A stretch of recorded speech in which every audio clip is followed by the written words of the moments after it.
Bom, o presidente da República me incumbiu de fazer um comunicado aqui, de que hoje ele está encaminhando ao Senado Federal, o presidente Pacheco, e para o senador Vanderlan, presidente da CAI, o indicado dele para a presidência do Banco Central, que vem a ser o Gabriel Galípolo, que hoje ocupa a diretoria de política monetária do banco, e comunicar também que a partir de agora nós vamos começar a trabalhar os 3 nomes que vão compor a diretoria até o final do ano, o que vai ser feito ato contínuo do encaminhamento do nome do Gabriel para o Senado Federal, e oportunamente nós devemos, depois de entrevistar e tomar a decisão junto ao presidente da República, de indicar os 3 diretores que vão compor a nova diretoria. Então, esse é o comunicado, essa é a informação que nós queríamos passar. E, obviamente, que isso não é uma entrevista, é justamente só uma informação para que vocês possam noticiar. Tá bem, Gabriel? Só um segundo. Olha, a sabatina é uma atribuição do Senado Federal. O presidente Lula chegou a discutir com o presidente Pacheco qual seria a melhor oportunidade, mas isso cabe ao Senado marcar e decidir, mas eu quero crer que está sintonizado os presidentes Pacheco e Lula em relação à importância, né, dessa indicação. Então vamos aguardar o pronunciamento do presidente Pacheco.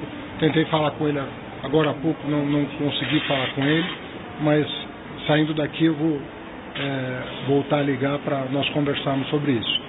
Mas o presidente Lula já vinha conversando com o presidente Pacheco a respeito disso, e nós vamos respeitar a institucionalidade da casa. A casa tem o seu ritmo, tem os seus afazeres e vai saber julgar o melhor momento de fazer essa batida.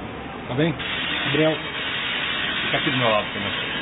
Eu vou ser breve, falar rapidamente, até em respeito à institucionalidade que o Fernando falou aqui, o ministro Fernando falou. A indicação ainda depende da aprovação do Senado, então, por respeito, eu vou ser breve, mas dizer que é na mesma magnitude uma honra, um prazer e uma responsabilidade imensa indicado à presidência do Banco Central do Brasil pelo ministro Fernando Haddad e pelo presidente Luiz Inácio Lula da Silva. É uma honra enorme, uma grande responsabilidade, e eu estou muito contente. Agradeço a vocês e não vou responder nenhuma pergunta em respeito ao processo e à institucionalidade. Obrigado, gente. Obrigado, gente. As pessoas ficam desconfiadas pelo seguinte, porque ele votou já nas últimas sessões do Copom, ele votou com o Roberto Campos Neto, congelando a taxa de juros. Em maio, ele havia votado contra. Ele e os outros 3 indicados pelo Lula. São 9 diretores, 4 votaram, que são os indicados pelo Lula, 4 votaram. Naquela ocasião, o Banco Central tinha reduzido o ritmo de queda dos juros. Vinha reduzindo a 0,5% ao mês, e ali reduziu 0,25%. E o que aconteceu logo depois disso? Houve uma elevação do dólar.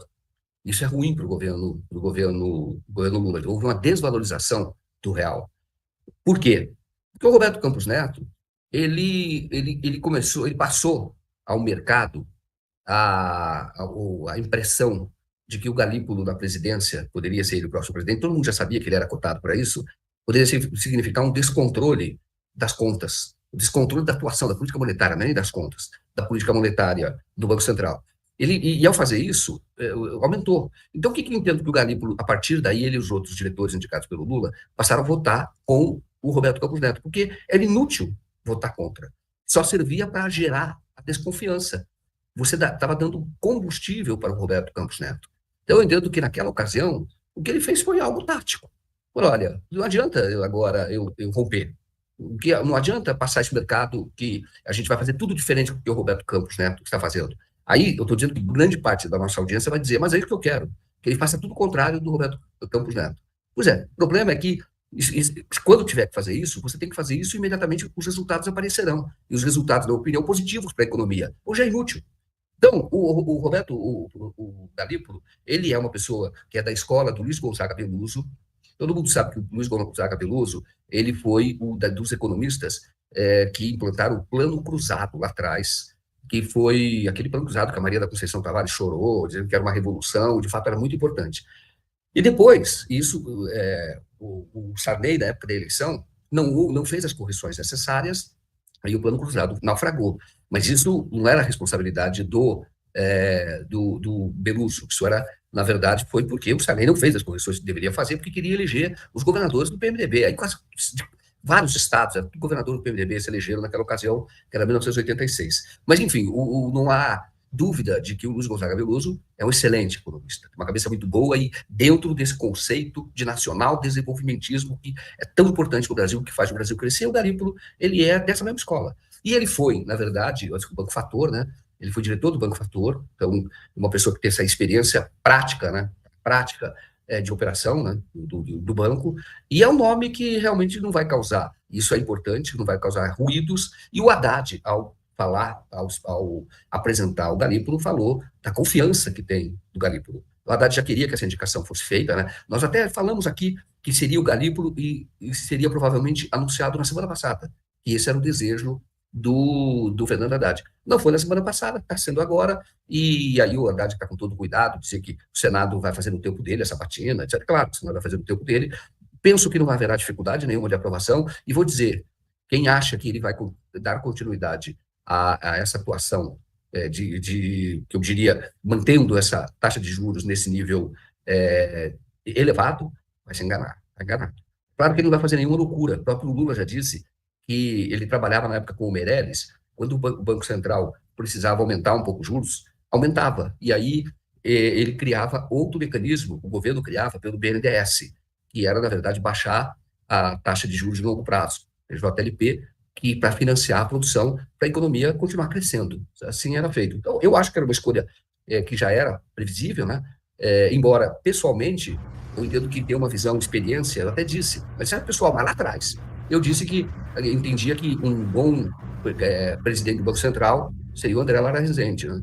Mas o André Lara Rezende, que também nem quer, não tem atuação, nem trabalhou para isso, pelo menos não tem notícia de que tenha trabalhado. E o Galípolo, eu acho que vai fazer, minha visão, pela escola que ele tem, pelo onde ele transita, você percebe qual é o grupo dele, eu tenho certeza de que vai fazer uma presidência no Banco Central alinhada a esse projeto de crescimento do Brasil e não do sistema financeiro, né? Não do rentismo. Isso vai ser muito importante, porque tem coisas ocorrendo aí que são preocupantes. O mais preocupante é a tal PEC 65, que vai ser retomada a votação, e agora, é claro que é preciso ter uma resistência política, inclusive vai ter manifestações de rua nesse sentido, para que essa PEC 65 não seja aprovada, porque, na minha visão, essa PEC 65, ela atende interesses dos setores, e nem todos os bancos também não atendem esses interesses, mas de alguns setores ligados ao Campos Neto, e é contrária, na minha visão, ao Brasil, e vai dar essa autonomia, mais autonomia para o Banco Central, que é uma forma de tentar fazer com que o Lula continue com as mãos amarradas.